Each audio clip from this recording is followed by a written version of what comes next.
Thank you. Thank you. I will again be the timekeeper. So no one has to take on that role. And the first thing we're going to do is the approval of the minutes, which Kelly circulated. Are there any corrections or comments to the minutes? All right, not hearing any. I did just have a couple of small changes just to the staff report Q&A on page 5 or 3 of 5. I'm not sure why it does that, but it's number 2 on the minutes. Anyway, it just says Hanairo would like committee to address lighting ordinance in coming year, and Hanairo would also like committee to do something else, and then Hanairo would like Kelly to do something else. And I went back to listen to the video to make sure I didn't come across as that bossy. This is the minutes addressing your the Q&A for your staff report from last time when you weren't here to, Abby was filling in for you. But anyway, if it's all right with the committee, I'm just going to send a couple of suggested wording changes to say that, the reason for looking at the lighting ordinance is that was a lead for cities related item. It doesn't meet our dark sky goals that's in the guidelines for lead cities. And then also the disparities in housing income, transportation costs, all that. Those were the quality of life credits in the lead application. And, Kelly did a good job explaining that, to no one's surprise, we might, those will be difficult to meet and maintain. And then the last one was just that I would like to see Kelly, I hoped Kelly was considering the community campus building guidelines as a starting point when drafting the sustainable building guidelines. So I just had a couple small corrections, and I'll send wording just like that. And I did listen because I wanted to make sure I wasn't amending my statement. And so I'll go ahead and send that to Kelly. And with those corrections, unless there are others, not seeing any, then the minutes will be approved as minutes are approved as corrected. And Kelly, I'll send you that as soon as we're done here so I don't forget. Okay, moving on to the next agenda item, honoring committee members.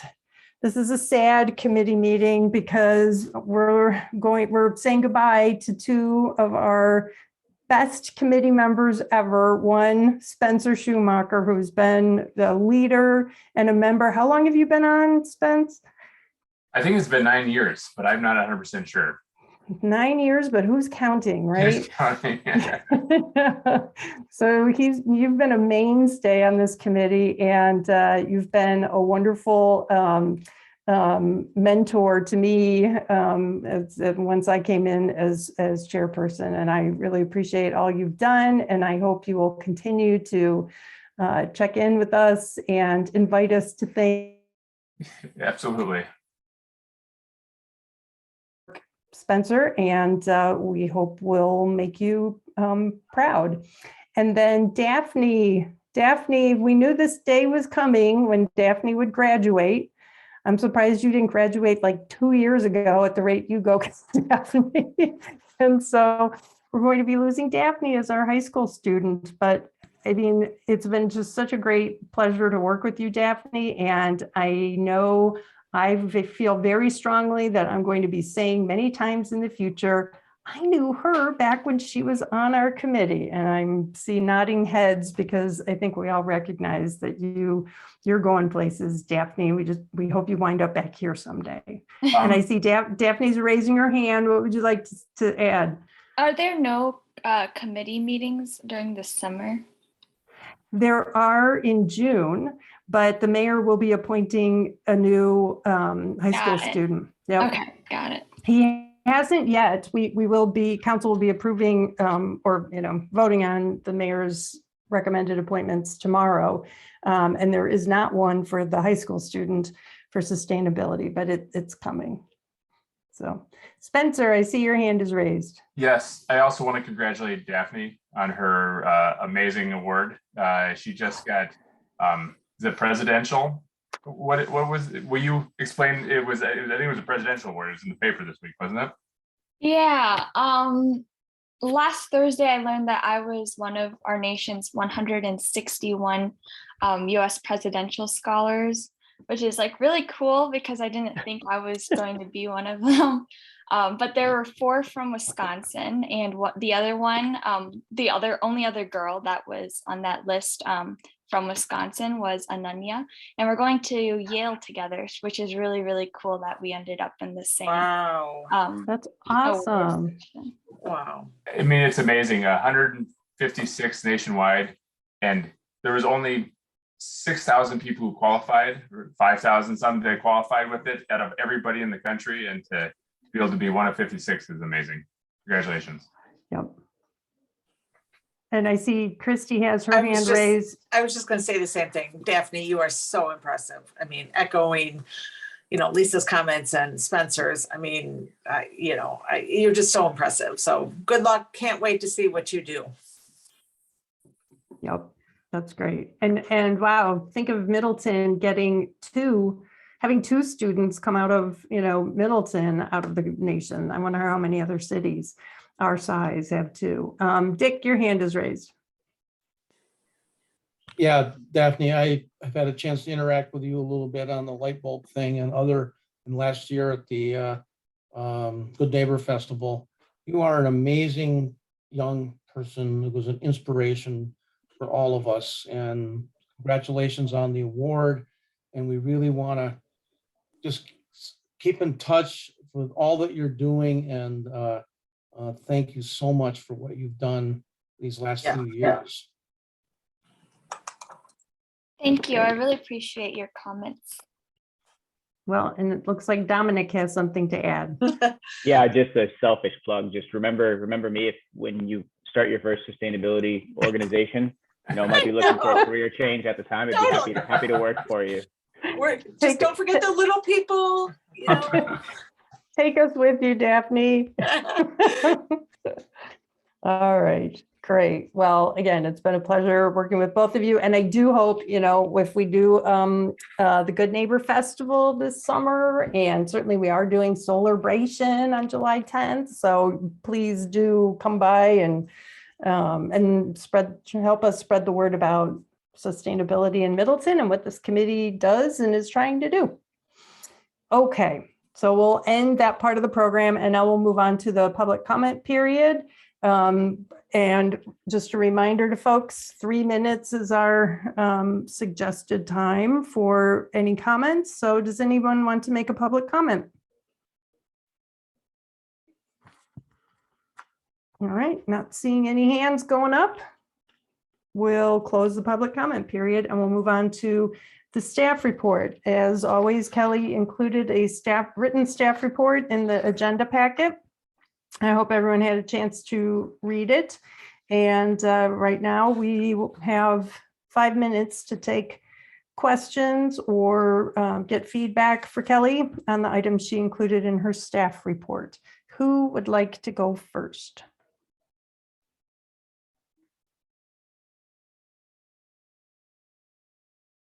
Well, while you're all thinking, I had a couple of questions for Kelly. One on item 3, refresh my memory. We did get the grant that you mentioned, or did we? Are we not sure yet? This is the Daphne Jewett put together a grant to get additional money for EV charging infrastructure and the purchase of 4 EVs. Yeah, we have not heard back if we've gotten that grant. Okay. All right. We'll keep our fingers crossed. And I saw item 5 on the Middleton Recycling Center distributing prepaid rain barrels, and I didn't hear anything about that. So can you give us a little info on how we go about getting them, how much they cost, or did we have to order it in advance? It's through the county, through MamSwap. They're running the program, Okay. and they just simply wanted places to distribute them. So they asked if they could distribute at our recycling center, and we said yes. So they brought a pallet and they went like hotcakes. And so they Okay. ordered another batch. And so there's another round at the recycling center, but you have to do all of the purchasing and finding out about it and communicating with the county. And then you just would pick up at the Middleton Recycling Center. And they told me not to advertise it very much because they sold out so quickly that they wanted to get their bearings and order more before publicizing it. It's not a problem getting rid of them. It's more a problem of getting them and keeping them in stock at this point. Okay. All right. Okay. Well, that explains why there was no advertising, because I thought, oh, how did I miss this? But I understand that. And I hope that maybe next year when they do this, we'll be able to, maybe by then they'll be on a little more firmer ground and they can, we can really spread the word, because I think it'd be great to get a rain barrel. Okay. And then. They did spread the word. They wanted us to spread the word last Friday, so that Public Works managed it and did, I think, a Facebook post or a news flash or something. So it has been publicized now. Okay, all right. I will look on Facebook then. And then I noticed the lead for city certification referred to the submittal Monday. Was that today? It was, but I had to take my son to the doctor, so I'll probably do it tomorrow morning, I'm hoping. Okay, all right, great. Well, good luck with that, and we'll start the clock ticking for 2 to 3 months. And then I see that Dominic has his hand raised, so let's go ahead and hear Dominic's questions. Dominic, you're on mute. Apologies. For item 3, apologies for my short memory. This is a separate grant from the money that we allocated for the charging infrastructure, correct? Yep, and we're using Okay. the $100,000 as our 25% match to try to get the other 300,000. Got it. Has that grant earmarked a number of vehicles that they'd like to replace, or with specific additions or any specific fleet assets that they're looking to replace if you were to win the grant? Yes, they did specify. One was 2 were the John Deere electric vehicles. One was, I believe, an admin vehicle, and another one was the bookmobile, just a portion of the cost of an electric bookmobile. Okay, awesome. Thank you. Okay, and then Rick shared something in the chat about a $442,800 EIGP award. Is this the one that I was thinking of? We already knew about this? Yep, that's the big grant we got That's the for the one. electrification project. Okay, that's why 400,000 stuck in my head. Mhm. Okay, any other questions or comments for Kelly on her staff report? The only additional one I had was on, items, or item 10, the operating budget and the capital budget consideration. I think those are good things to put. We'll come to that, back to that at the end of our meeting today, because those definitely are good ideas for the agenda for June. I did wonder about item 10, the utility bill communication in October, or the potential one. Just wondering what we would say, what would we use that opportunity to say in October? So we don't, if it's an October thing, we don't need to think about it now, but I was wondering about the timing of that. Okay, if there are no other questions for Kelly about the staff report, we'll move on then. Let me I'll stop my timer.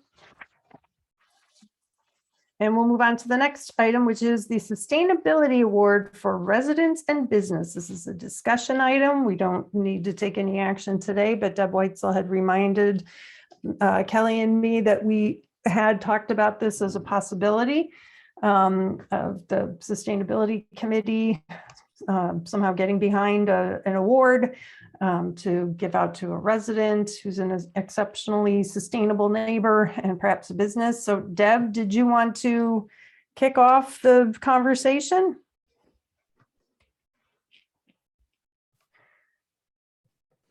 I was muted. Okay. I had gotten the idea from an article that was written about Eau Claire, and they had a picture of this person's house. They had put solar on it, and they were doing a variety of things that were sustainable. So they got one of their awards from Eau Claire Sustainability Committee. And it just sounded like a really good idea to showcase what people are doing, businesses are doing in the city, and awarding them for good behavior and getting the word out to other people that this is going on, and maybe they will follow suit and do something as well. So maybe do we have one business and one resident a year, or every 6 months? I mean, that's something that we should discuss, is how many awards do you want to give out? It's, if I remember the article correctly, but I sent it to you quite a while ago, so it was quite a while ago since I read it as well, but I thought it was numerous. They gave out more than one, it seemed like, which is up to us, you know, however we want to do it, if we do want to do this. But maybe we could give out, like businesses could get a plaque to put in their business to show off, so to speak. And maybe residents could get some kind of a really nice restaurant gift card, you know, to go to a Middleton restaurant and have a nice dinner, something like that. Yeah, I like all those ideas. Dick, you have your hand raised? Yeah, I mean, Deb and I talked about this some time ago when she pointed out this Eau Claire thing, and it sounds like a really great thing to do, and our committee could sponsor it, you know. And I like the idea of going through the whole year, and at the end of the year, something that's been done, and we would take submissions, either given to us or we would find out about them, and then we would vote on a project that a homeowner did, and then the business had done. And if we didn't have any for that year, okay, we don't give them out. But Madison for many years used to have the Orchids and Onions Awards. And I'm not saying we should have any onions, but the Orchid Award really did resonate in Madison for many decades. Certainly when I first moved here, it was a big deal. And I just think our committee could really promote all this energy efficiency stuff and sustainability stuff, and make it something that our committee would sponsor and use part of our budget. The idea of a restaurant award, I like, because it keeps it in the community, and a business might be some dollar donation or something, would come out of our budget, but the recognition, I think, would really inspire other people, like Deb has said. So I'm really in favor of this. And I'd like to see us get this organized and figured out how we're going to do it and announce it. And then so that by the end of the year, either December or January, we would be ready to release our first awards. Great. All right, Dominic's hand is raised, and then we'll go to Spencer. Yeah, I love the idea as well. Dick, you touched on part of my question, which was really just who would administer it and how. It sounds like you feel that this committee could handle kind of soliciting nominations, evaluating those, and awarding. Yeah, I think I feel that would be a preferred route versus asking city staff to add another item to their plate. But I love it. I think it's a great idea. Great. And Spencer? I think it's a great idea, and I would say, I mean, it should be easy to get a online submission, whether it's through our Facebook page or through the website, where people can submit all year, so you guys don't have to keep your eyes out for it all the time. I also wonder if it makes sense to go to businesses who maybe want to sponsor it and donate the prize for the other businesses or the general public. There's a lot of, Willie Street comes to mind as a business who may be out there to do it, or there's lots of businesses that may may just be worth not even going into the budget and seeing who wants to do it. Could also take through the chamber and all sorts of different ways to get submissions for it. Yeah, I really like those ideas. I was thinking of the chamber too, that, they might want to get in on this. Daphne's suggesting Hubbard Avenue Diner, a pie. A pie of someone's choice could be a great award. So yeah, I think there's a lot of potential here. The question I have, of course, though, for folks is who wants to lead this up? Because it sounds like, unless someone isn't speaking up against the idea, we're not hearing any dissent. It sounds like we all think this is good and workable and something that it would be great for our committee members to work on. So who would like to volunteer to lead an effort? And then if we know who's going to be leading, next we'll ask for 1 or 2 volunteers to help. It seems to me that maybe a good first step might be to have a conversation with whoever did or still does the orchids and onions. That reminded me of something my hometown used to have in the paper every week. I guess they had a paper, and it was beautiful Hinsdale, and there'd be a picture of somebody's really well-groomed lawn, and then there'd be a picture right next to it that said beautiful Hinsdale, and it was totally shaming, people who didn't have it. But that was back in the 70s. So shame was big in those days. But anyway, Dick, are you raising your hand to volunteer to lead it? No, I'm raising my hand to ask Deb to do it, but I'm willing to be on the subcommittee with her. And I think 1 or 2 other people that feel passionate about this. Dominic, I really liked how your energy was there. And Spence, you've just managed to leave in time to get away from this. But anyway, I think Deb really, it was her idea. She found out about it, and I'm willing to serve on this august subgroup. I think it's an important thing, a statement about what our committee is. Okay, I accept. Yay, thank you, Deb. And thank you, Dick, for volunteering Deb. And Yeah, thanks, Dick. I would volunteer, except I know I've got the June, July, and August. There are things coming up on sustainability that I'm working on. Otherwise, I would love to do it. But another thing to think about is next month we'll have 2 new members, or I hope we'll have 2 new members. And I've seen their applications, and they both look really well qualified, and they'll be great assets to the team. So maybe one of those folks might want to get involved. And then eventually we'll have a high school student as well. So and Kermit's not here. So Dick, you want to nominate Kermit since he's not here to say no? Just kidding. We'll find a third person to join the subgroup, but we'll say that we can go forward with that.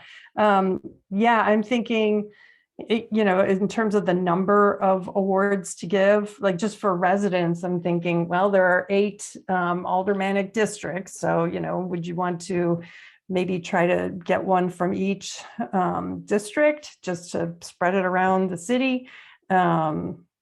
Do you want to do it in categories like energy, who's working on energy, who's putting together restoring their backyard to prairie landscaping? I mean, there's all kinds of ways you could go about it. Who's doing something that has larger impacts than their own carbon footprint? Dick. Well, I think these are all great ideas. Why don't Deb, Dominic, and I just talk about it, and we'll come up with something for the next meeting as an agenda item, as a preliminary proposal, and then we'll seek out who would like to be on this committee. And nothing would be carved in stone, like you say, all these aldermanic districts.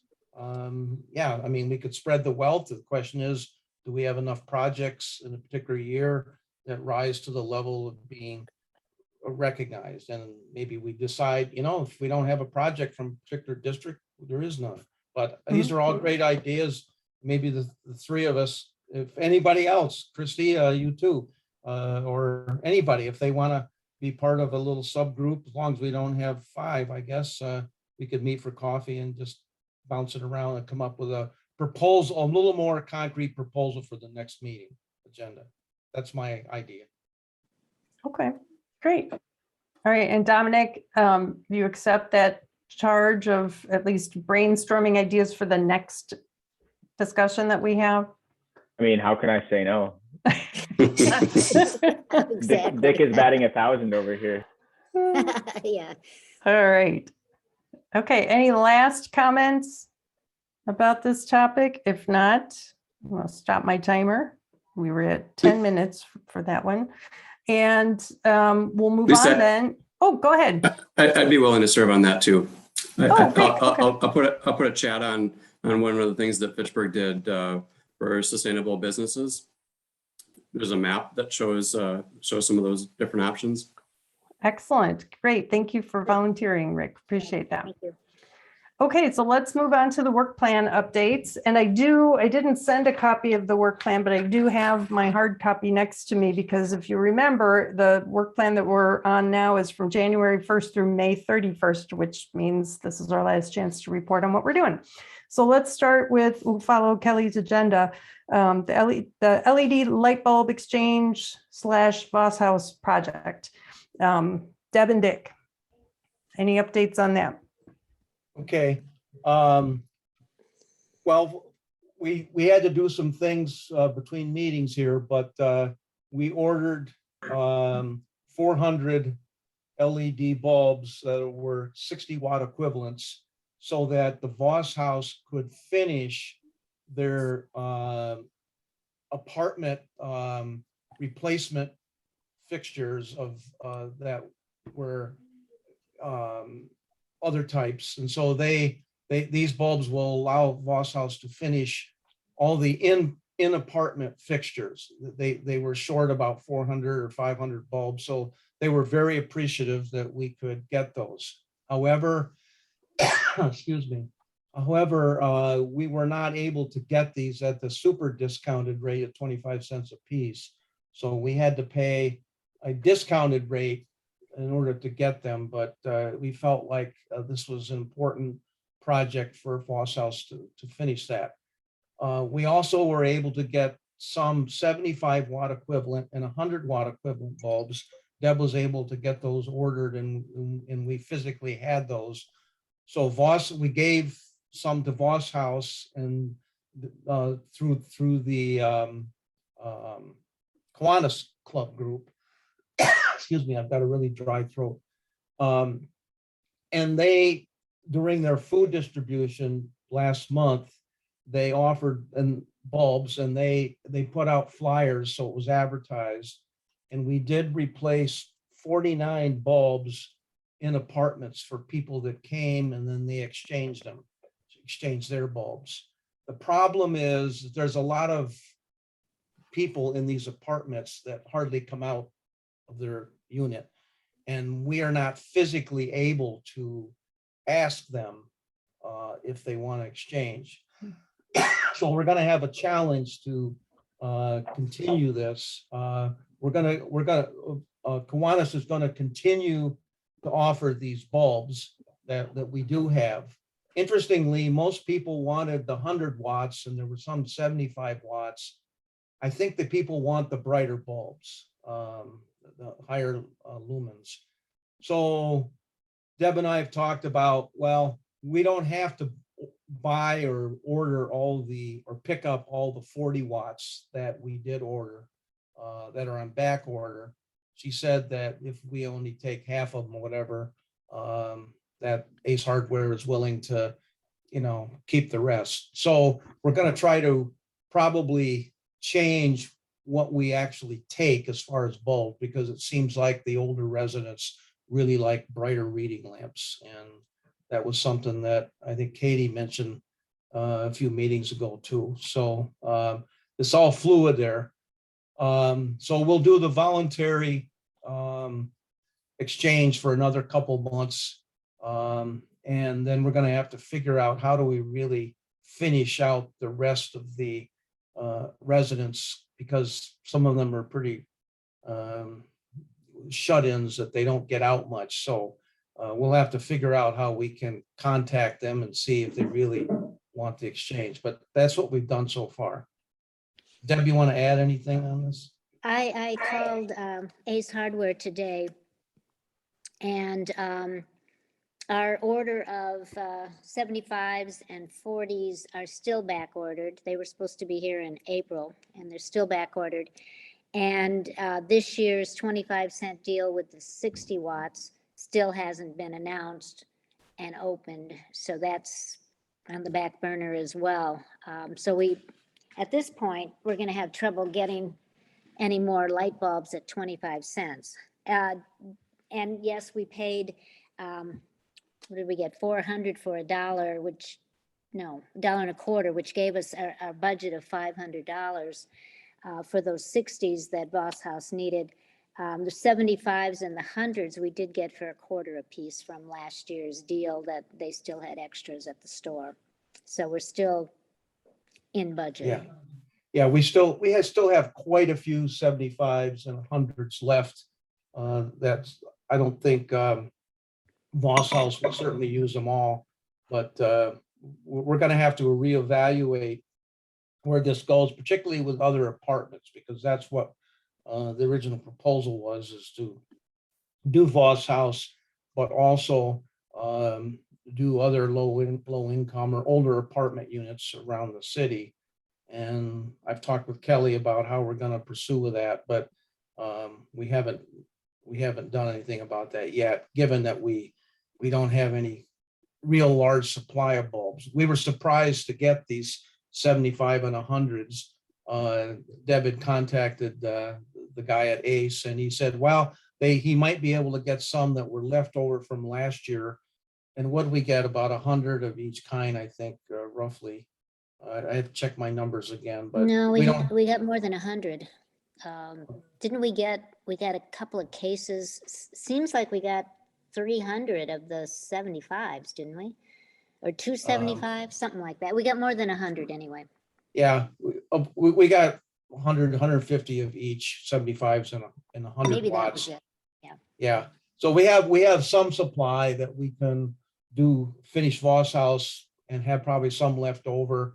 And if we can't get rid of them, we certainly can go to Mom with them and distribute them that way. But we're going to have to evaluate how we move forward in the next month or so, depending on the supply issues. If the supply chain is really shut down, or if Focus on Energy doesn't come in with a 25-cent program.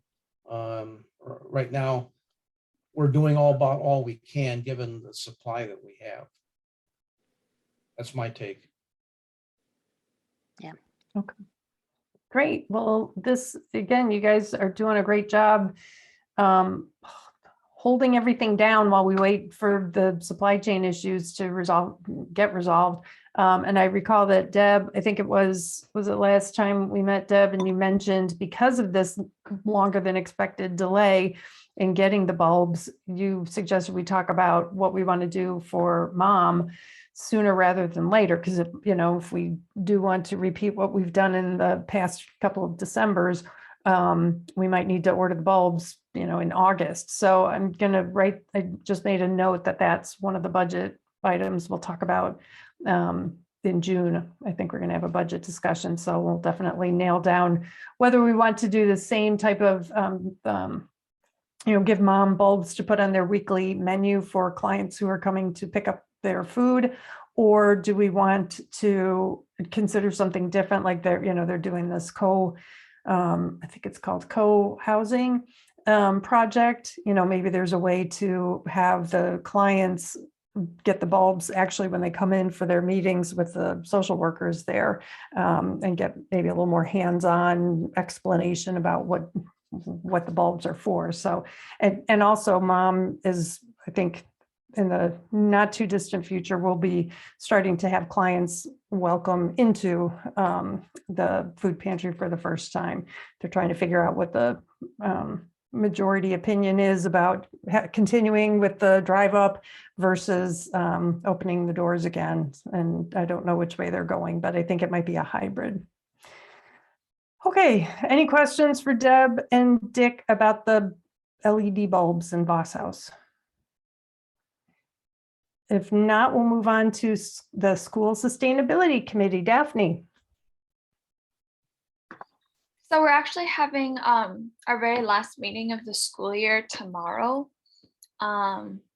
So really nothing really has happened because it's just the 3 new members who are trying to get acquainted with how the committee works. And yeah, that's pretty much it. And I'm trying to leave a lot of the tasks up to them so that they can get some experience before, have to leave. Okay, great. Well, and I hope one of those students Could I have a will question? wind. Oh, I have a sure, go question. ahead, Dick. Go ahead.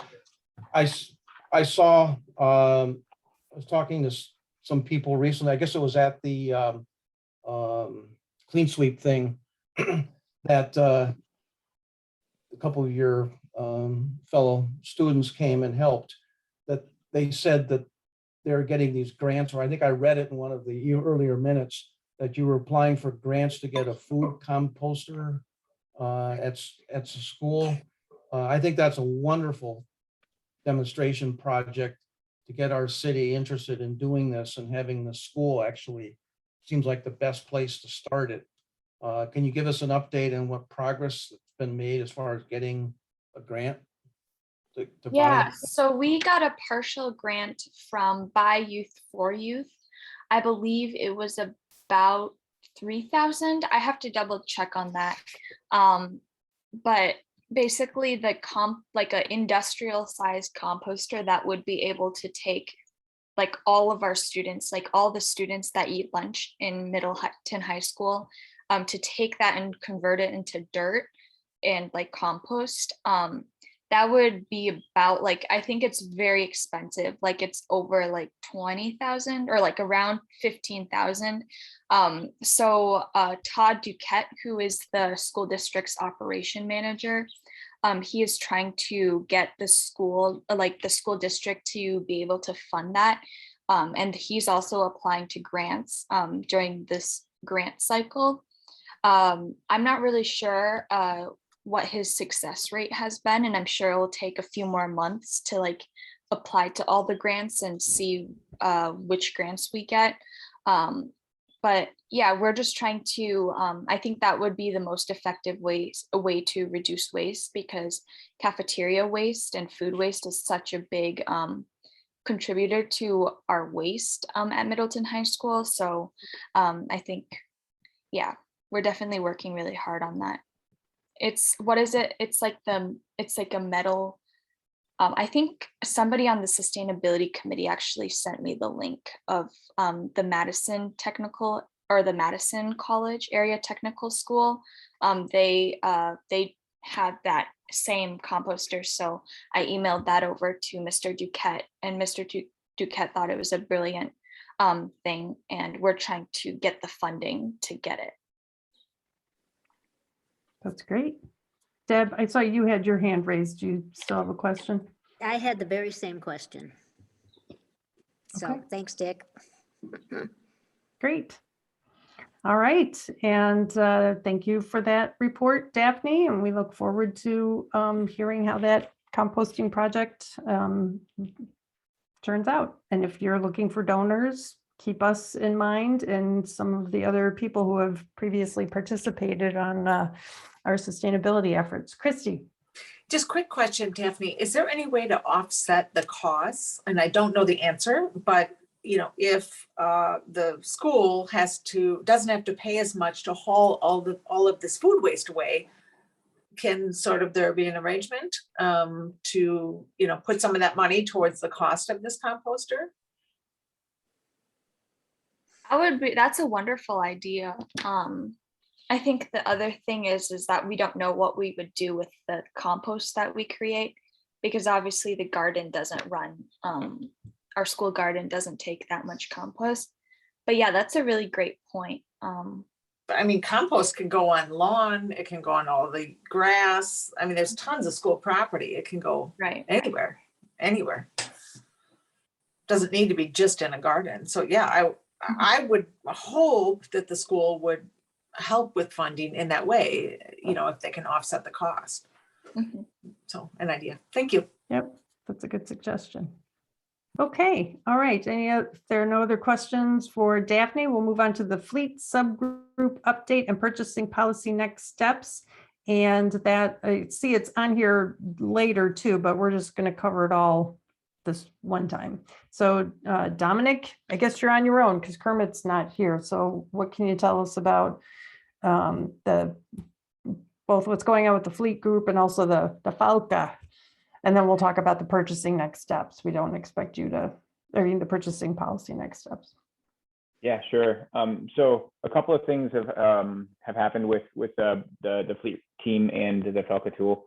One kind of tangential item is that there was a transportation and innovation expo that occurred recently, and several members from the fleet subgroup were able to attend that and just kind of grow our awareness on what other types of equipment are available, specifically in light and medium heavy duty equipment, which is kind of a need for the city. We have pretty heightened awareness of passenger vehicles, of course, electric vehicles for passenger vehicles, but it's a bit of a challenge to understand how to replace heavier utility trucks, snowplows, lawnmowers, these sorts of things. So that was an excellent resource. There was also a fair amount of learning there regarding biodiesel retrofits for diesel powered vehicles and equipment there. They made a relationship with a local outfitter who kind of offers a prescriptive retrofitting package for converting medium heavy duty diesel vehicles to run on B100 biodiesel, which is very interesting, and we're learning more about that.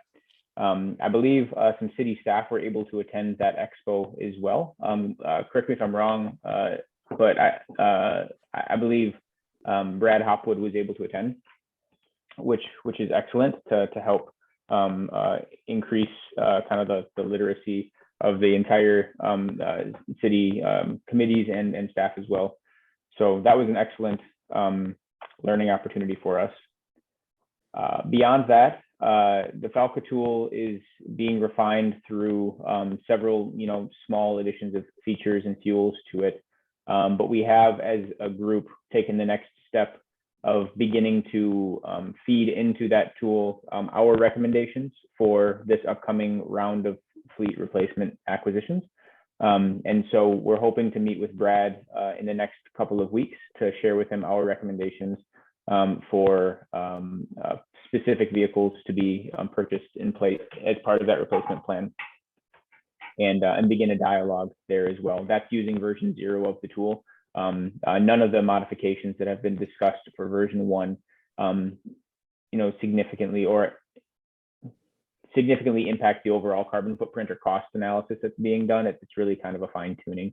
The biggest outstanding change is just how do we roll together all the anecdotal information regarding extended service life of electric vehicles versus ICE vehicles, because it's so early in the game that not a ton of great data is available, but there is excellent anecdotal information. So how far can we push on that experience to build a tool that incorporates it and demonstrates all the benefits of electrification?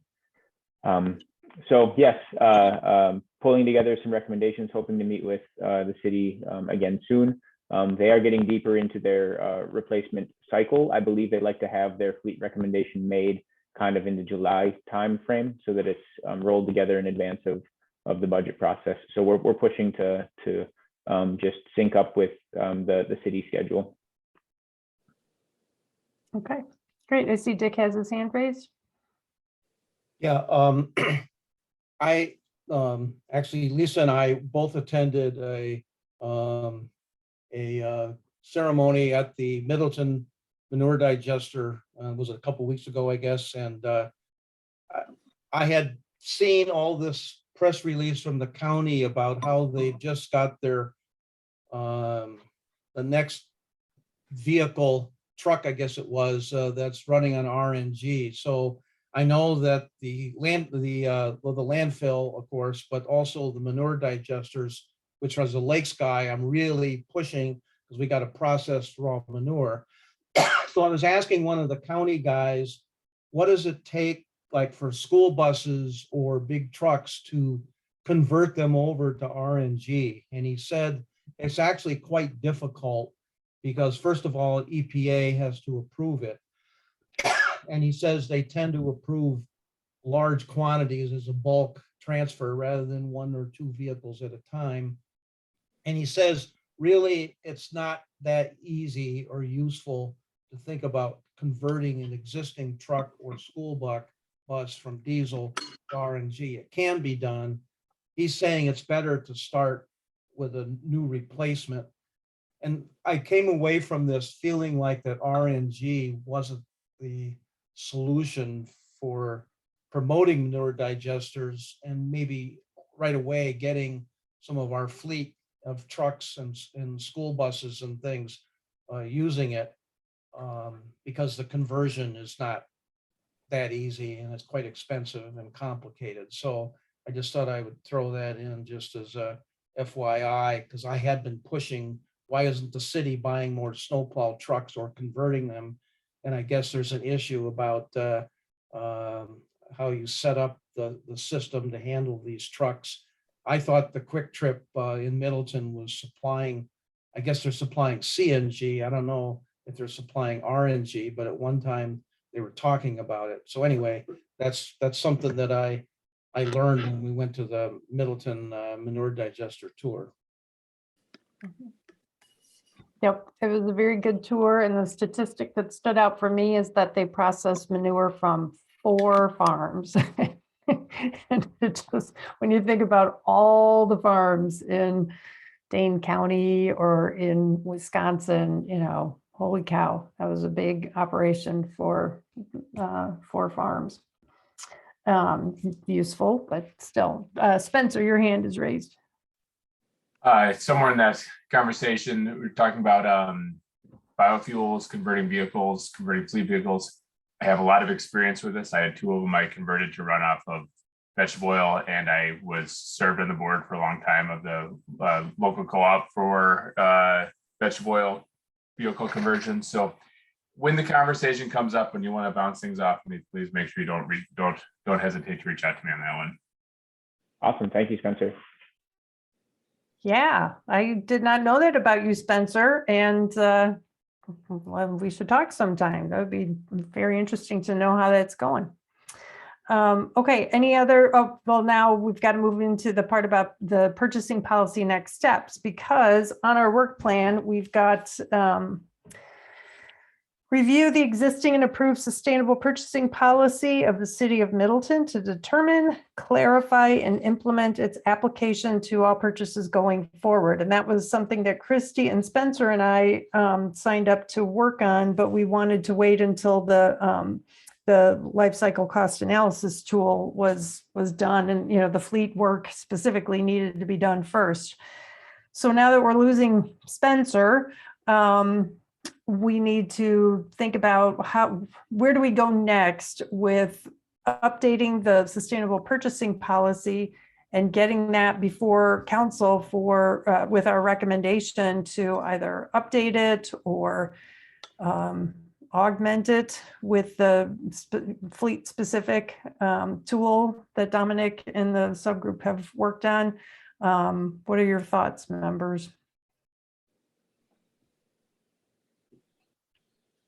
Maybe I'll start by asking Christy, what do you think your bandwidth is going to be in the coming 4 months? I can work on this still. Okay.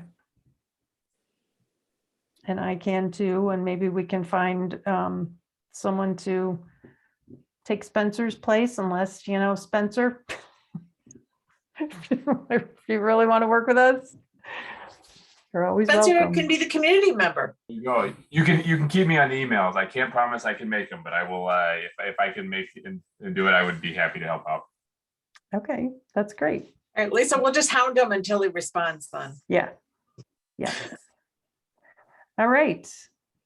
Okay, well then that's what we'll work on. I think given the timing with council, council's going to be finance committee is going to start talking about budget as early as June with, what the calendar is going to look like. But certainly in the next couple of months, we should try to nail down something, Christie and Spencer, so that we'll be able to have a little more authority behind the tool and just the need for purchases that city departments are going to be making to be sustainable. It'd be nice to finally have the purchasing policy from 2017, 5 years later, to have it actually really apply in a big way.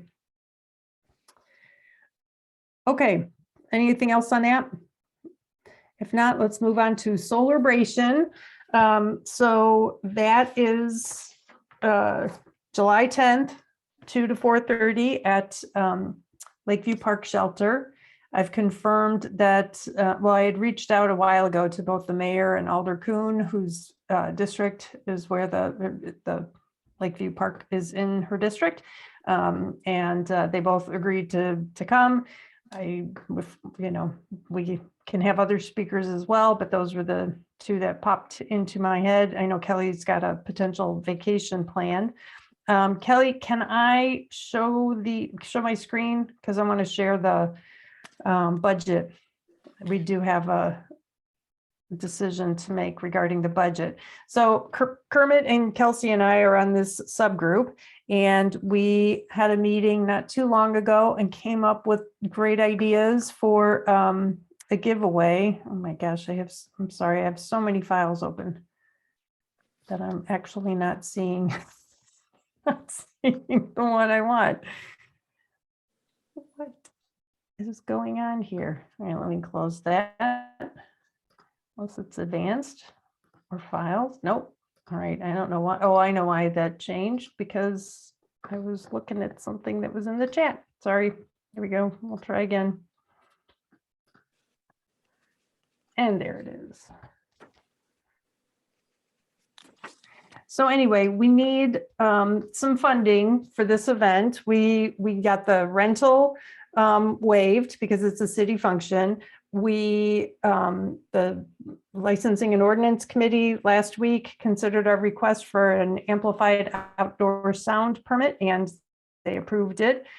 And I believe the $50 application fee will be waived because it was a city event. We're going to be able to borrow the rec department's sound system, so we got that for free. But what we want to be able to do is have a logo and some, social media artwork and a flyer designed, and use those same files to place an ad in the Middleton Times Tribune for a couple of weeks. We also would like some funding to buy items to give away. We're going to have 12 books for youth, and we need 2 for adults. Each age group will have 4 copies of a book available, and we'll have drawings every half an hour while we're there. And the reason we only need 2 for adults, and actually we might only need 1. We're going to use Under the Sky We Make by Kimberly Nicholson. She was the keynote speaker last year at the Sustained Dane Conference. And she has a very good book with, climate change, the science, and the, consequences. And then she goes into she lifts you up after she brings you down and gives us all hope by pointing to ways that we can help. So anyway, we've got Kermit had 2 copies and Kelly's got 1. So we just really need the 1 book for adults.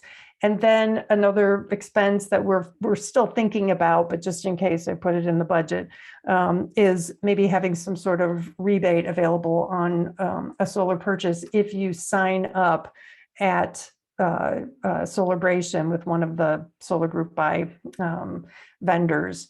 But Kermit raised the suggestion that, maybe we could just ask the vendors to do it on their own. So we're going to pursue that. But just in case, we thought it might be nice to offer, whether it's, $100 for 5 different households that do it, or 250 for two, that remains to be seen. And then miscellaneous supplies, $50, and then photocopies and printing, we put in 200. So the total request will be up to $1,800 to pay for expenses related to Solarbration.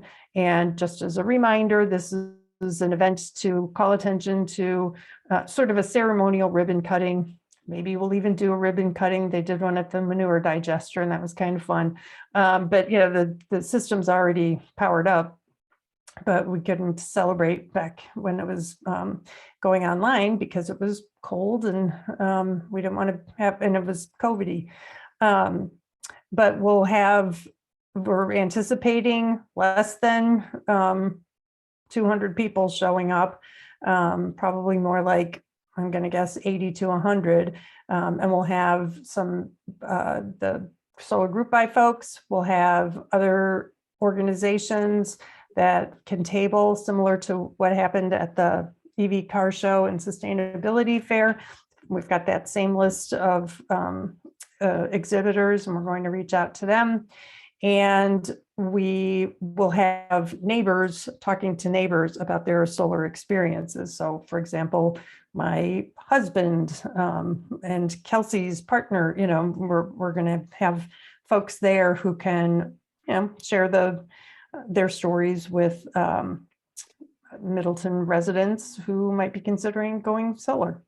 So we think this will be a really good way to call attention to solar energy, why it's necessary, what the city's doing, and what people and businesses can do. And, I also thought about Quick Trip as a company that, is very, very visibly solar. So we might reach out to some companies as well and see if somebody would like to attend and speak or give us a gift certificate of some kind to give away. So we're still in the brainstorming stages, but we do have the shelter and the sound system, and we just need budget from the members, from the committee, so that we can go forward with starting to fill in some of these ideas. So any questions from members first before I ask for a motion? Not seeing any hands raised. Can I get a motion? No, go ahead, Dick. When is this again? I was kind of tuned out on the Sure, exact date. it's Sunday, July 10th from 2 to 4:30 in the afternoon. And we have the outdoor part of the Lakeview Park Shelter. And at our next meeting, we will be asking for volunteers who might be interested in helping out, for the afternoon, or at least a chunk of it. Go ahead, Dominic. For the content that you're putting out there, so the flyers and the ad in the Middleton Times Tribune, is that strictly trying to draw people to the event, or is that educational in any way? It would be drawing people to the event, although, we could, especially for the flyer, we're envisioning something that would go up, like at the library, the senior center and other places, and that may have more room for some statistics. Okay. Yeah, I love it and I want to support it, but I also feel like 80 people, it'd be great to make a bigger splash, to get more information out there, kind of leverage some more of these investments to impact people who might not attend as well. Yep. I know that it's very, very preliminary stages, but. Yep. Well, we needed to specify if it was going to be 200 or more, we needed to get a special event permit. But honestly, I'll be surprised if we get more than 120 people. Who knows? We might. But the more we can advertise and spread the word, the more people will show up. But it won't be like, Good Neighbor Festival or anything like that. Dick. Yeah, are we promoting the community group buy stuff? Kelly, I forget how you call that, but this is a big part of it, right? That we are helping people figure out how to do it, but we're also making it pretty well known and available that there are community group buys for the Yep. equipment, so they're gonna save a lot. So that's a big part of the push here, right? Right, the solar group buys will be there. And that's why, what we'd love to do is have those, they're already gonna get a discount. I know when I did mine, it was 6% cheaper to go through the solar group buy. Not, and then of course there's the tax credits and all that on top of it. But we'll have those solar group buys there, and we would love to see those vendors maybe offer even just a small extra bump, on the price, like $100 off if they sign up, if they first inquire about this when they're attending Celebration. It feels like this is a really important thing that we want to really promote as a way to jumpstart getting the community to really start thinking about putting solar on their homes. Is there anything else that could be done about showing how many opportunities there are in the city by rooftops? Like 20% of homes have been determined to be ideally situated for solar, or what businesses? I mean, it strikes me, excuse me, a lot of the homes I see or have the wrong roof orientation, or in older neighborhoods, there's too many trees. But I go around and I see all these flat rooftops of businesses. It feels like that's the really low hanging fruit here, is getting businesses to do this. So is this thing going to be tailored towards how do we just get businesses to do a buy-in on this whole thing? I mean, That is a good question, and I don't have the answer for that. This event is geared more towards homeowners, but I do think, I think there may be, and I need to do more research into this, but in the future, I'd like to see something similar to the group buy for residential that we promote for businesses. And I believe, Kelly, is there already, does Madison and Legacy Solar Co-op, do they already make group buy opportunities available to businesses? I think it might be nonprofits. I think Legacy Solar Co-op does schools and nonprofits and residential. And I'm not sure how Madison, I don't know if they expand to businesses.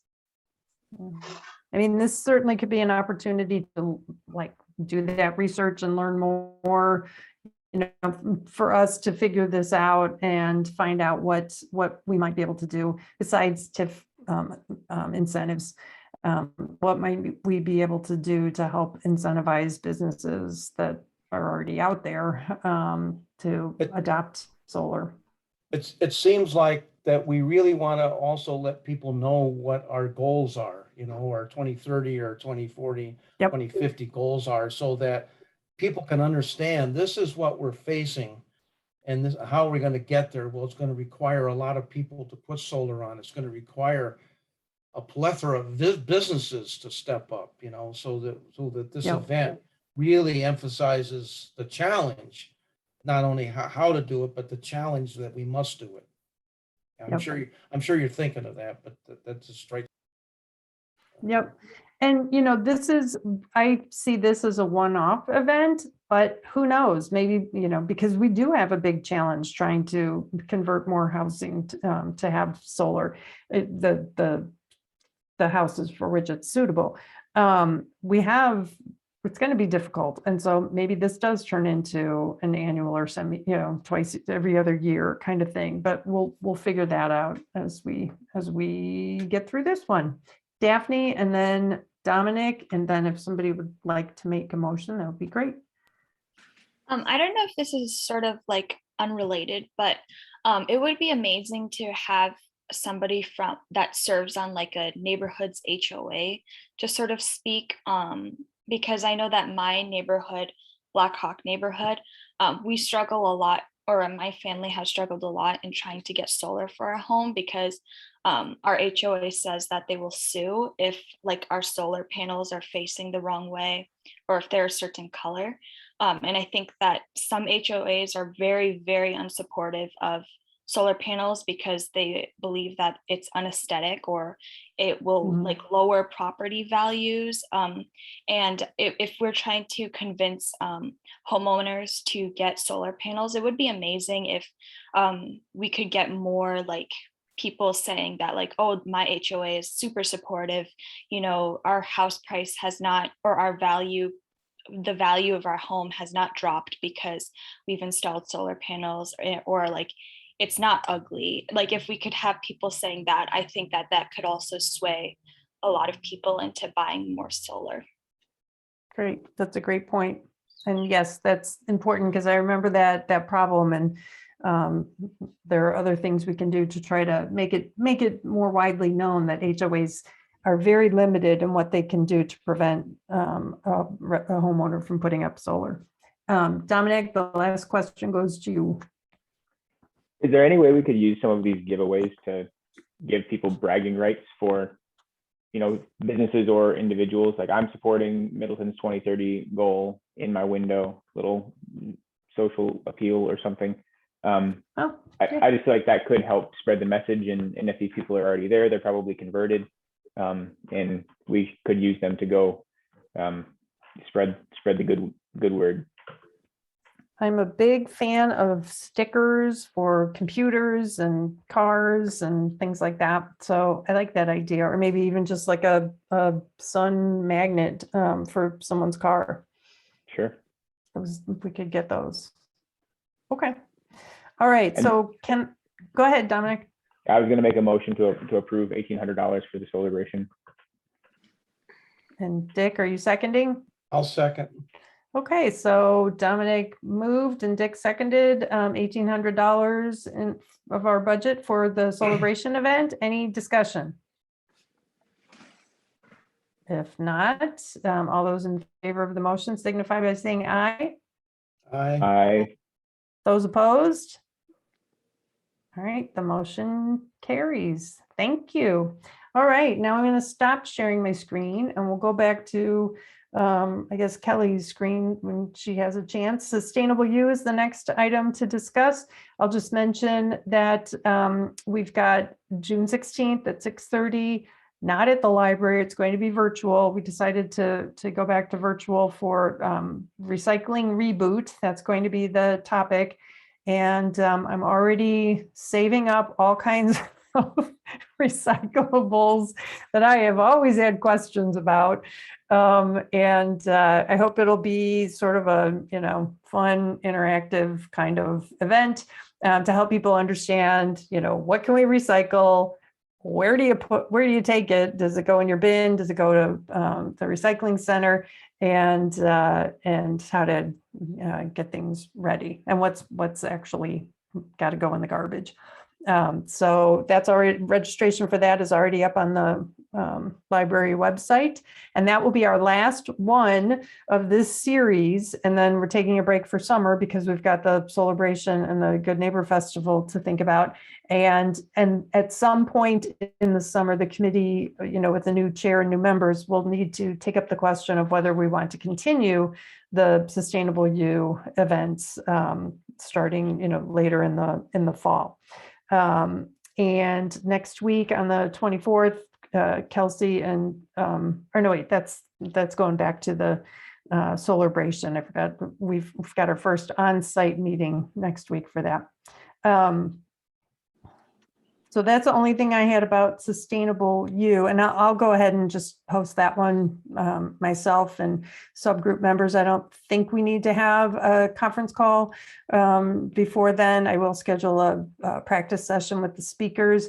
And just so you all know, we're not packaging this with a rewrite of the recycling guide. That will, it's unfortunate that we can't time the two together, but we wanted to get this last event in, and we'll work on an update to the recycling guide in the future. Any questions about that? If not, tell your friend. Oh, Deb, go ahead. Well, you said that this is June. What was the date? June 16th. Oh, June It's 16th. a Thursday Okay. at 6:30, and it'll be, register, and then you'll get the Zoom the Zoom link for that. Okay, and you also had talked about having a book reading, book talk. Is that still happening or? That, again, it's not I'm limiting these updates right now to what we've got going on currently before the end of our term, or, anybody who's got a May ending term. We do still have that idea of doing a book discussion of A World Without Soil, but that's something we'll come back to next month. Okay. And talk about that. Okay. Any other questions? If not, the next item is upcoming conferences. Kelly, did you want to report on those? Or would you like me to share? I'm not sure what their dates are. They're in the fall, though. There's 2 conferences coming up. One's the Sustained Dane conference that's held annually, and the other one is the Climate Forward conference, which I think is a good one, hosted by Wisconsin Academy of Sciences, Arts, and Letters. And that's also in the fall, I believe, in October. Yes, the Climate Fast Forward is October 17th. Monona Terrace is the location. Actually, I think that's the same location for Sustained Dane's annual summit. The dates for that are, or it's just one date, of course, Friday, November 4th. So kind of close to each other. But these are they both look like great. Many of us attended Sustained Dane's Summit last year. They don't have any details about this year's summit yet, but good opportunities to get information, network, and maybe even talk up some of the stuff that we're doing here in Middleton. So if committee members might be interested in attending either or both of those, it would be a good idea to let Kelly know before our next meeting so that we can add that to our budget discussion as we try to figure out what we're going to spend in the second half of the year, and registrations might be part of that. Okay, any questions about these conferences? We can send out a link to, at least to the Climate Fast Forward. Like I said, there's not much on Sustained Dane, but if you just Google Climate Fast Forward 2022 Madison, you'll find the link. Okay, next item is budget request for celebration. We already did that. Zoning code rewrite. Spencer, that's you. I had a conversation with Mark Opitz. He said he was going to be setting up a meeting soon. It didn't happen again yet, so we're still kind of in a holding pattern on that one. I will continue to do that, and I will feed reports back through you as long as it's okay. I'm going to continue to work on that project. Oh, that's great. Thanks, Spencer. Appreciate that. All right, Strategic Plan Advisory Group update. That's me. Haven't had any action since March, and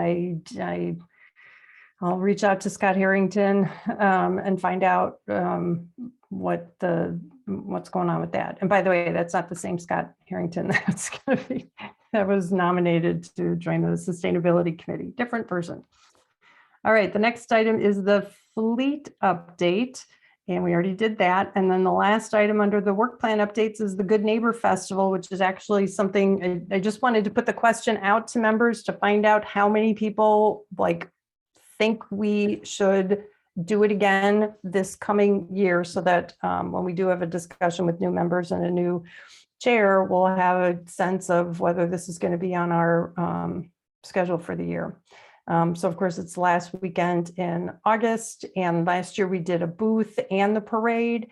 Do members want to consider just doing the parade and not having a booth, or doing the booth but not the parade, or a repeat of our inaugural appearance? Any thoughts? Dick? Well, I actually think this thing is a pretty good event. From the parade point of view, Daphne, you had a number of students last year. I think the energy of the students is really needed. And a few of us old people riding e-bikes or in electric cars or something with the right kind of banners. I think visibility in this community is really important, and there's so many people that come to it. The booth, I'm not as sure what we got out of that. It's probably important. All I know is when I staffed it with Daphne last year, we had way too much stuff that we were handing out that had nothing to do with sustainability. So I would only say if we are going to do a booth, we want to have real bona fide information about things that we're really trying to promote for our sustainability agenda, and not have everything under the sun there, because we must have had 40 different brochures that were on a plethora of stuff. So I actually like the idea of the parade. I think from a bag point of view, we had 2 different color bags. I prefer an identity bag for our community, and the school color is kind of that darker red, almost maroony color. There's too much green out there, and I find green in lakes to be very objectionable. So I'd like to see us have 1 bag, and maybe on the back of the bag, we could put the goals of our sustainability, our renewable energy, like 2030 goals, 2040 goals, 2050 goals. I think we really need to be pounding people of what this is all about. And I think that the parade is an opportunity to show that, hey, we're out there with energy. We need students because they're the ones running back and forth, handing out bags and other things. But I think it's a good idea. Okay, thanks, Dick. And I think you're a front runner for being on the Good Neighbor Festival subgroup. And just so you know, the theme this year is "The Sky is the Limit," which really lends itself to a sign saying something like "The sky really is the limit," and we're reaching it. Any other comments, thoughts about Good Neighbor Festival? I totally agree with the number of handouts, and I think the Sustainable City Plan will help us focus, really distill our message so that we're talking about what to do to help us achieve the 100% renewable energy goals.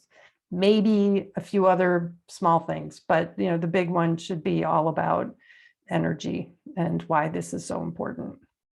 Because I'm convinced that outside of this committee, I'm not sure people really understand what we're facing, what our kids and grandkids are going to have for their futures if we continue to live the way we're living right now. Kelly. I was just going to make a comment that one thing I'm sort of interested in doing that I can also work with Mark Opitz, who's the transportation planner, and the Ped Bike Transit Committee on this. But one thing I'm interested in doing is engaging with Francisco Sayu, who runs Bike Equity in Madison, and he has trailers full of bikes that he takes out to communities that have a lot of kids maybe who don't have bikes, and he rounds up a bunch of kids and families to ride bikes together, usually people of color, usually targets like Black communities, to get people on bikes in a group for visibility and inclusivity. And so I thought that'd be really cool to include in the parade, maybe the night before. Usually the night when the fair opens, they do like a kid parade with bikes, and kids decorate their bikes. And so it maybe could join with that potentially. He probably has some type of fee. It's a lot of work and a lot of upkeep on the bike. So I don't know if there's like a cost to bringing that service or that event to our event, but I can talk to him and at least get a price and like put together a proposal and take it to other city staff as well, not just this committee. But so it wouldn't be something like I would expect this committee to organize or fund fully, but it might be something that could potentially be sustainability related as part of the Good Neighbor Festival. I love that idea. That's great. Yeah, and I mean, that seems like something we could work into the budget, or, share the cost maybe with other parts of the city. Okay.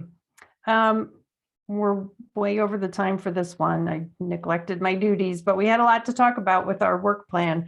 So we'll come back to these discussions next time. The next item on the agenda is the Sustainable City Plan update. Kelly and Dick, if you'll lower your hands, then I won't worry that I'm leaving you out. So I circulated the revised draft. I can bring this up too, Kelly, if you'd like me to. I want to just comment again. I put this in my message. Thank you to Christy for pointing out that despite my efforts to make the language as accessible as possible, it still was wordy.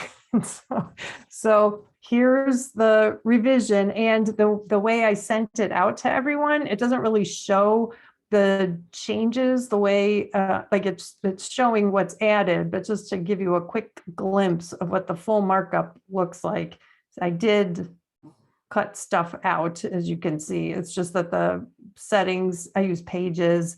If you don't have a Mac, you wouldn't understand what we're up against, us Mac users. Anyway, so I just wanted to give you a quick glimpse to show that I really did delete stuff, even though the length of the document actually increased because I added some new stuff. One thing I really wanted to get your input on is the 5-year fleet plan, actually. And I'm getting there. Here it is. So the way this is worded, as I was reading through the draft, the way it was worded, it makes it sound like the city has agreed to replace the fleet in 5 years. And that is not my, as I reflected on how this was worded, I was like, that seems like we're making up a commitment, because I don't think that was it. It was the development of the 5-year look ahead was to start us down this path of replacing the fleet over 20 years. So is that everyone else's understanding? Does anybody, Dick agrees? I would even Dominic? say that the 20 years is soft time frame as well.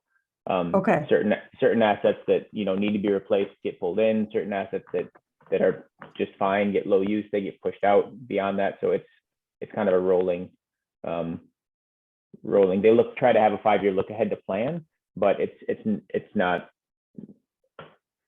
Yeah, there's Okay. no total fleet refresh cycle. Okay. There's no commitment there that I'm aware of. Anyways, is that true, Kelly? Am I speaking out of line?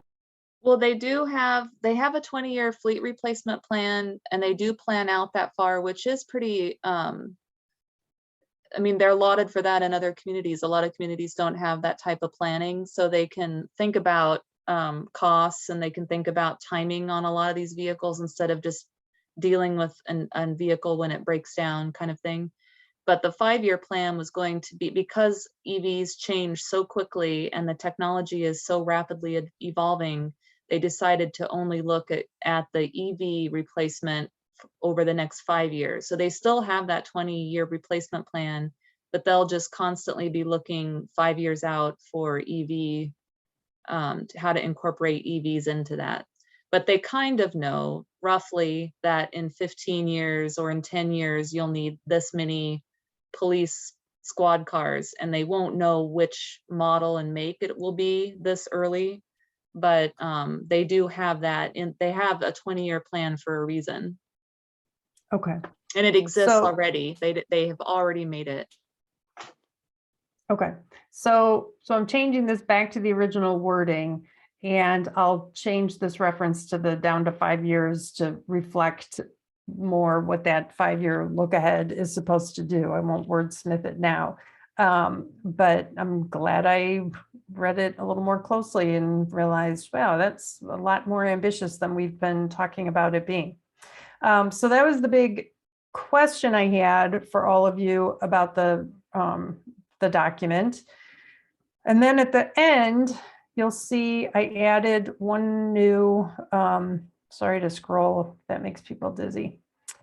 I added one new recommendation. So the recommendations we had in here were the trying to back up this date to 2040 and be a little more ambitious with our clean energy community-wide goal because of the crisis we're facing. We've got the trying to spread the green. The second one is spreading the green to all the city departments. And then we want incentives to be there, just like we've talked about for residents and businesses. The city's health and all policies.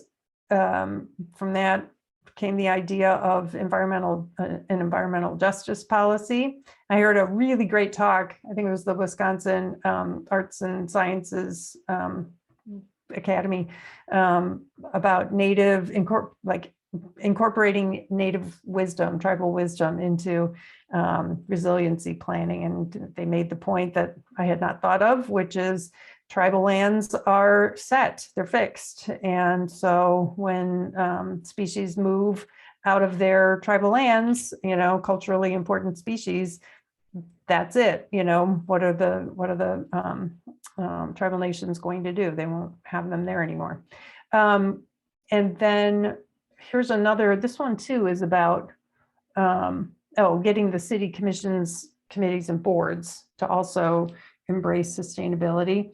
And then we had this item about competencies related to sustainability in staff job postings and performance reviews. So the one that I added gets back to a couple of items from the comp plan that Kelsey suggested adding, and we did, which are these longer term investments in conservancy lands for a variety of reasons. And we can tie it back not to energy, well, not to energy necessarily, but it does help with reducing our carbon footprint. So I added that one because it was stated earlier in the document that we recommend that these two specific comp plan items be followed up, not by us, but by the appropriate committee. And so I put it here with the recommendations. Then I put in the proposed public engagement process. We're fine if the committee will approve this draft tonight, then we can start going forward with our public engagement process. This draft plan on June 1st. And we'll do a simple online survey, an in-person session, either at the library or we could see about getting Lakeview Park Shelter some evening, the indoor part, and a Zoom session since some people won't be comfortable in person. And I thought 60 minutes is a good target, but we could always run over to 90 unless we're at the library because they have a hard 60-minute limit. I thought just a short overview of the plan, the importance of doing what we're doing, and why we're focusing on energy, and then a little info about what the city has done or is doing. And then the rest of it could either be like the gold standard would be small group discussion, but Q&A is fine too. I just know as somebody who spent my life terrified of speaking in a group setting, I like making small group discussion available to people. And then these questions that you see here are actually similar to, if not the same, some of them are exactly the same as the ones that I posed 6 months ago or more. And but I changed, the only thing I changed is that at the time we were talking about going out to the public to ask about the priorities that we had identified. And since we kind of settled on energy, I changed it to just ask about the actions in the plan. So if members have any other questions they would like to submit for discussion or for our online Google survey, I'll happily take those now or through email. And then I identified these dates as good days to hold sessions because I won't have any council meetings. And, June 30 could be a good day for saying that's the cutoff date for getting feedback to us. That way we have the entire month of June for people to weigh in.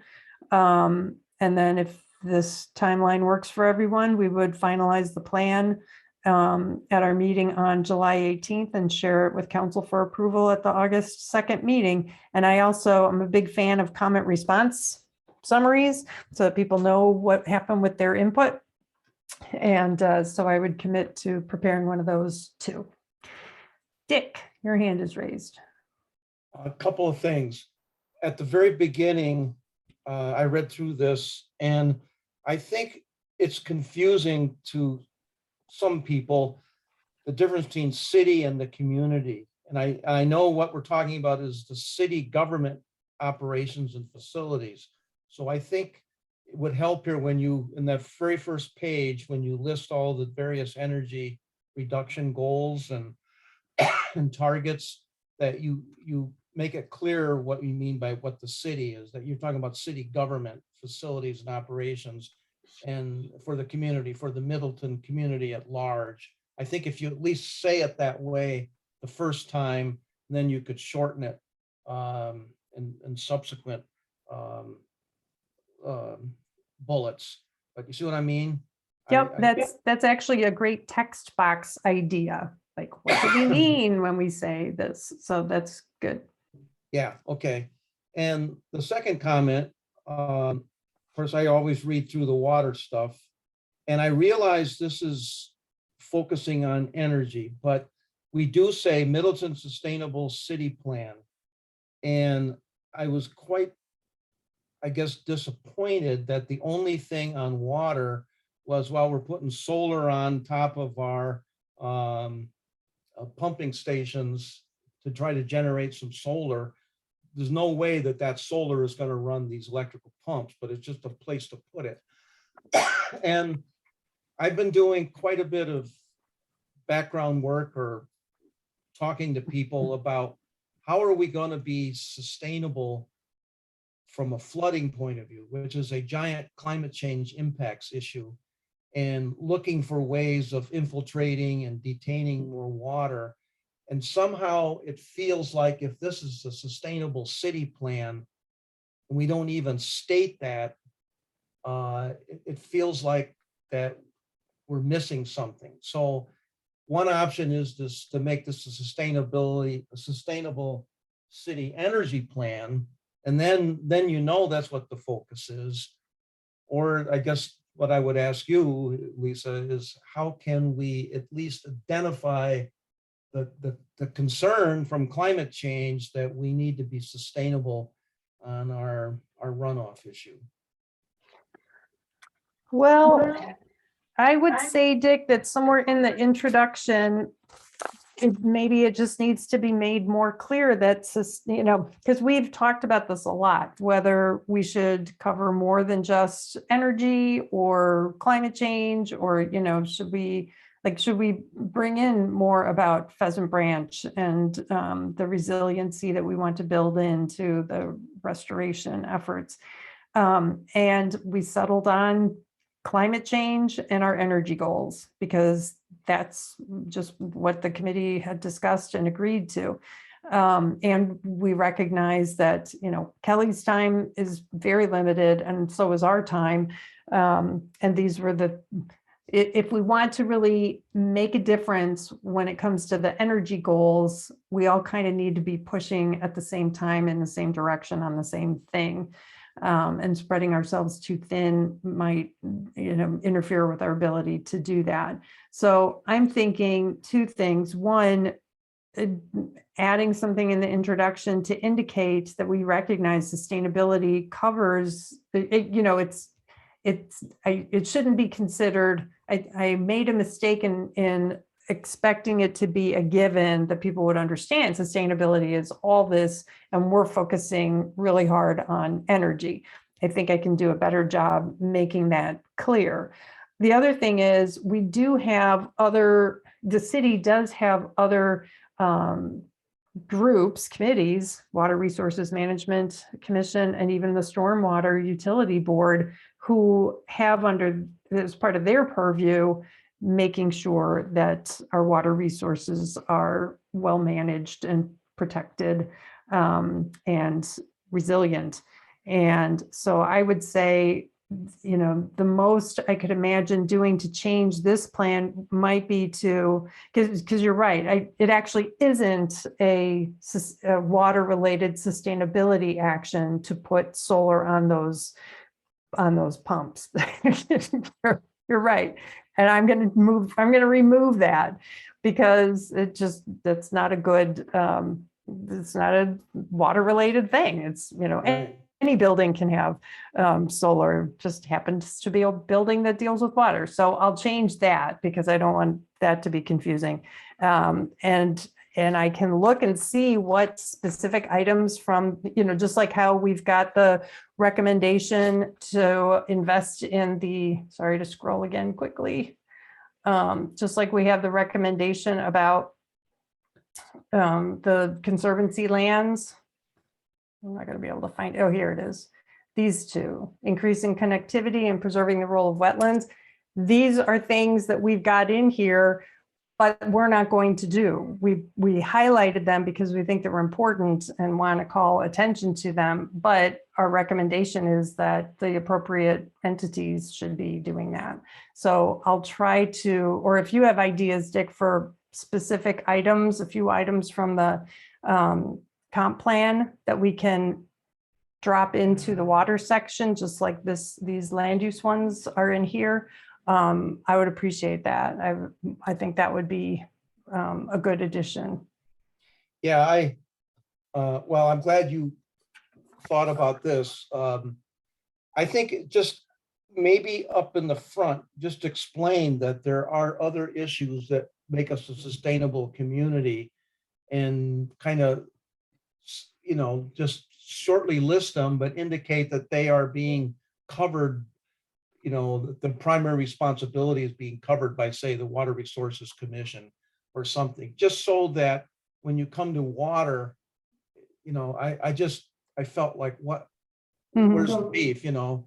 And even this point thing, you preserve the role of wetlands. I mean, this is the same thing. What does that have to do with about energy production? So I think we have to have a consistent message here.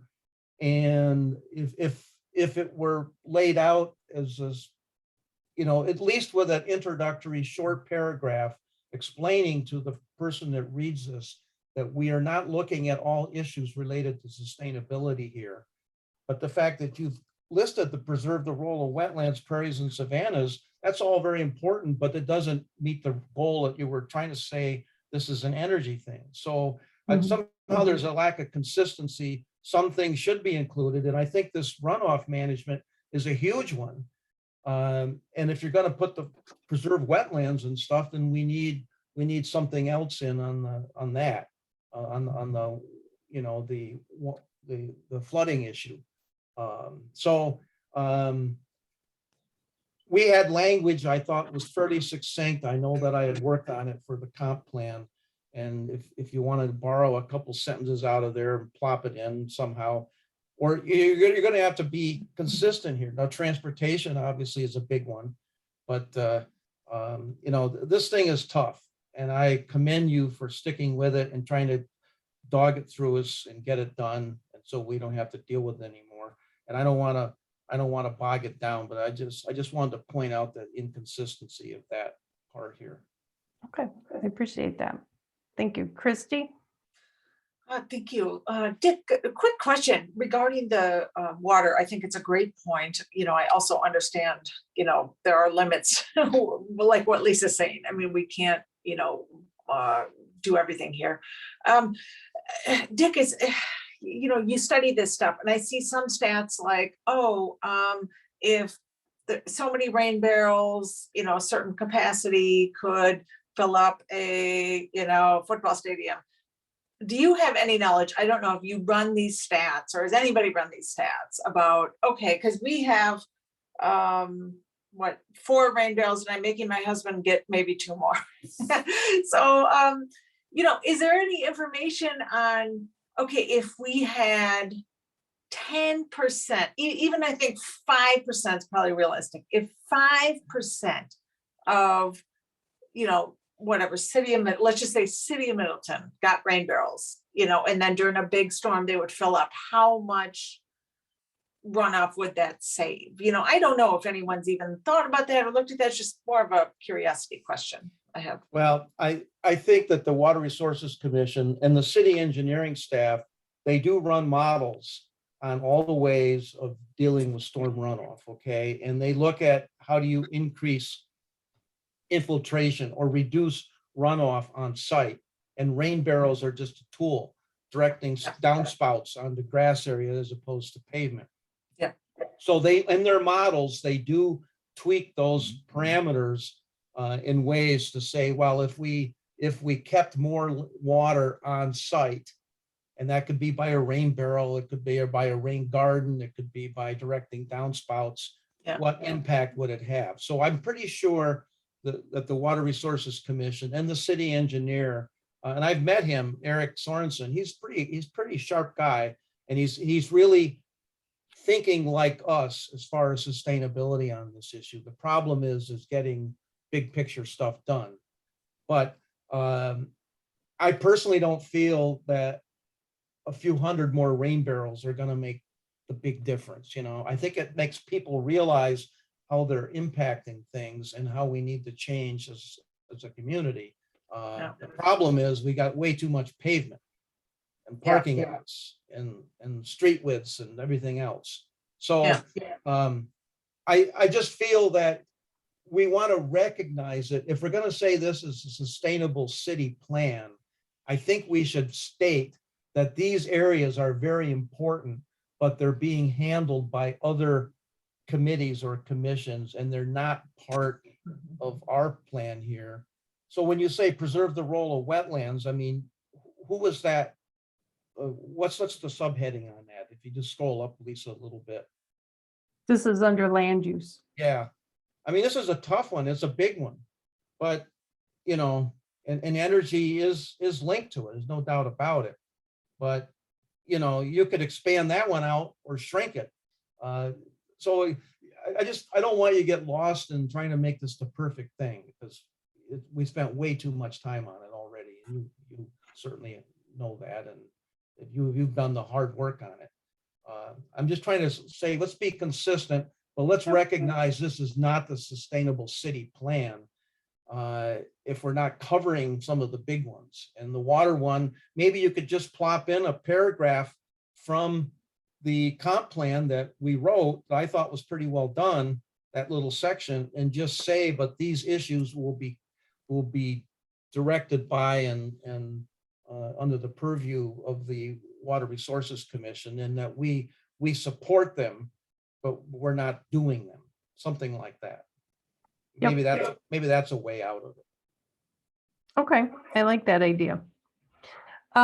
So how about this for a plan, folks? What if on Wednesday, I send out a slightly modified, I'll keep the track changes showing, but I'll address the comments that Dick has raised about explaining the difference between city and community, and then also the water issue, I'll call it for now, and I'll bring in something from the comp plan there.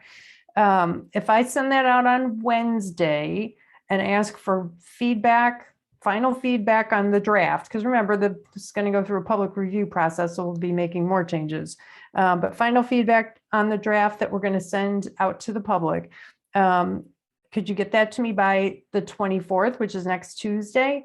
That will give Kermit also a chance to weigh in, because he's going to be gone this week. But I know he'll be back by the 24th because we're meeting that day. And then if the committee is comfortable with still going ahead with a June review period, we could do that. Otherwise, if you want to come back and have one more discussion about this next month and take the month of July to get review done, just Dick's shaking his head. How do you all feel? Are you ready to pull the trigger on this and bring in the public and get some input? Get us the draft by next Wednesday and give us a chance to look at it. And if there's a lot of problems, then maybe we could say we need to do more. Okay. All right, Kelly, is that What about Spence? Spence had a chance to talk here. I was gonna say, I think this is very close. I mean, there's some little changes that you were talking about in there that would be good, but I mean, I'd almost be even say, let's get those changes and let's get out of the public, because there's gonna be a reworking for this. We're gonna take feedback and then we're gonna rewrite it again or retweak it. So there's still multiple processes before it's finally approved, but Wednesday is fine. I would also think that we could probably come up with some sort of motion to approve it pending the changes, to go out there knowing it's going to get changed again. Yeah, Okay. I'm very comfortable, Lisa, with you, because you've already articulated the changes that I suggested and you're going to make. I'm very comfortable with you incorporating them, and then let's take a motion just to get it out of here, so that I agree. Spencer said that there's going to be a lot more community comment on this thing.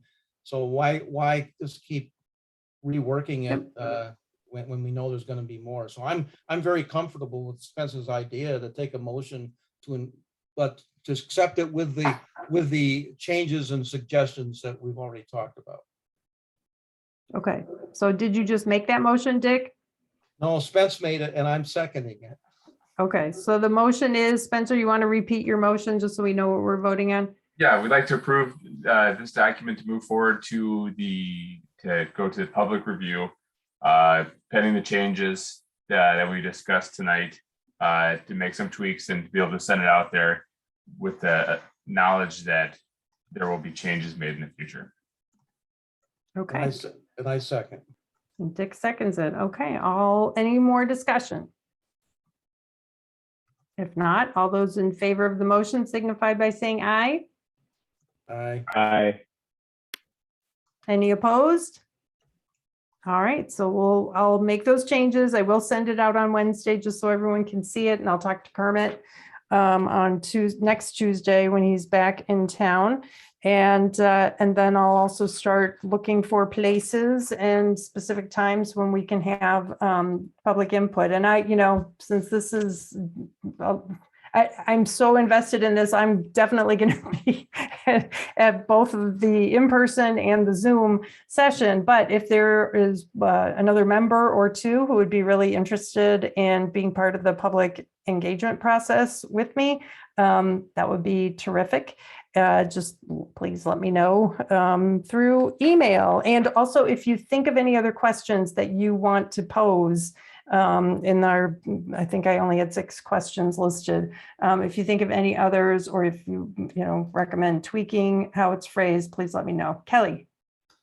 When were you planning to take this to the committees? Because I can help with that, to refer this to the committees, and I would really love to go to those meetings. I think there'll be some rich sessions on that, but I will be gone most of July.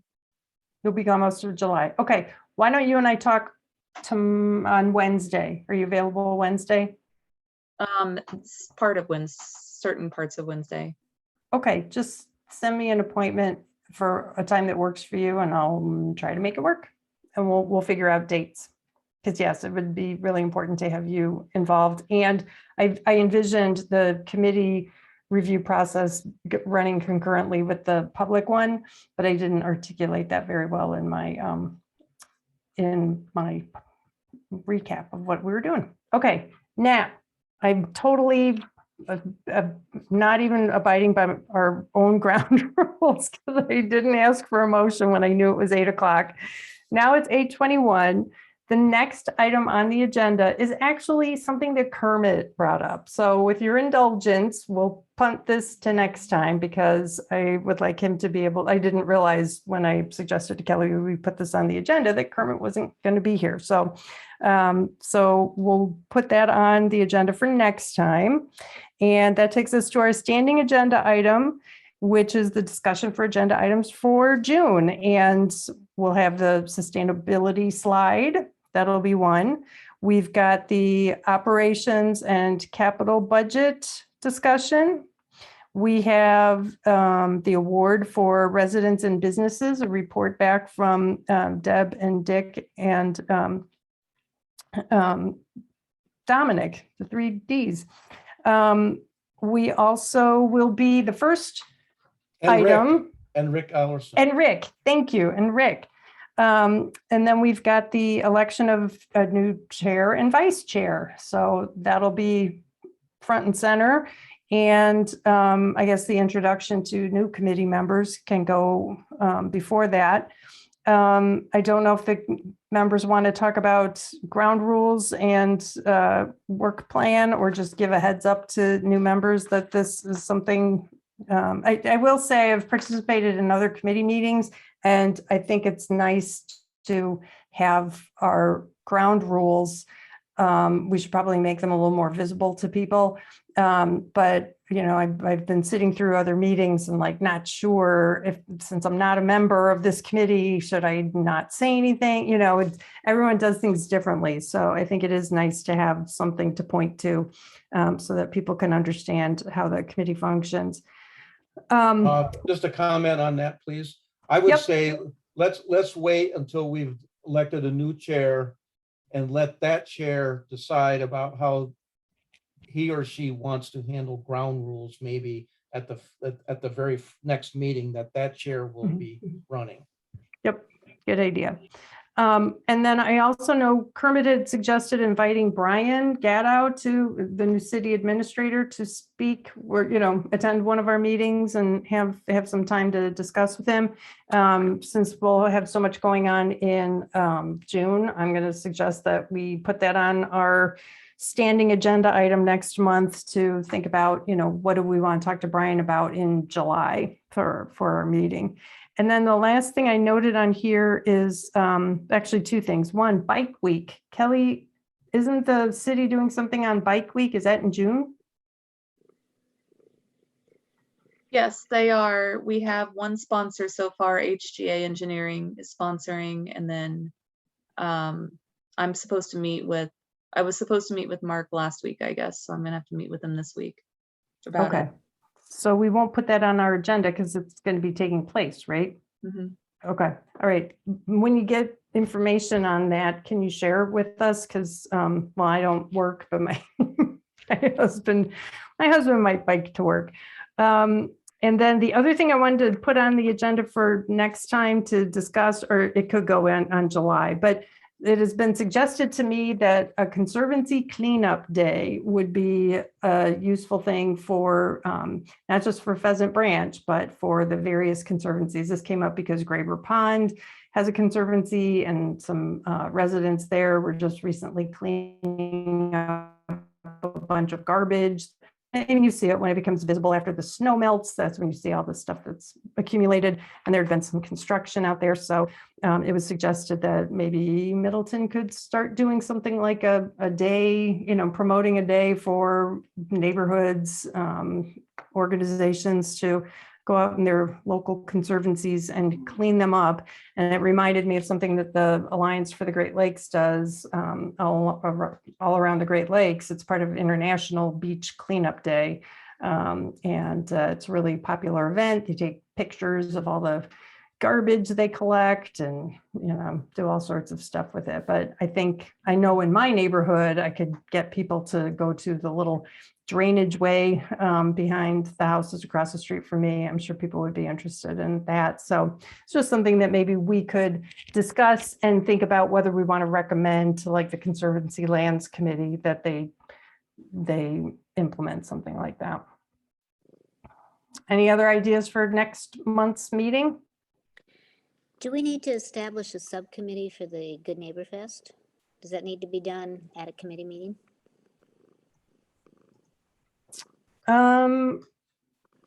We probably, yes, we should do that.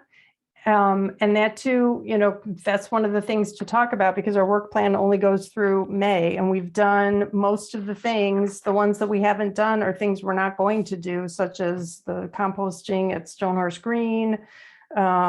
We didn't do the shredding event, but everything else we have covered.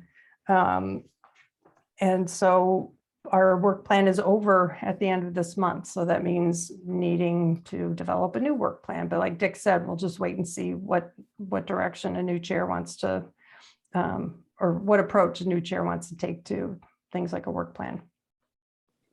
But yes, at some point we should, if we're going forward with our Good Neighbor Festival presence, and I hope we do, then we will need to form a subgroup. So, okay, anything else? If not, then I'll say goodbye, Spencer and Daphne. Well, I hope we'll see you guys at Good Neighbor Festival. If not in our parade, if we do it, then and just walking around. And I hope I'll see you at Celebration too, because that would be great. Oh, good. And Daphne, your signs will be there. We still have your signs. And I would love to make more. That would be great. More. That would be great. Okay. All right. Well, there being no further business, I will call this meeting adjourned. And thank you all for hanging in there. We're wrapping up 2 minutes before 8:30, which is good. So, Thank you. all right. See you next month, and I'll be in touch on Wednesday. Thank you. Thank Bye. you.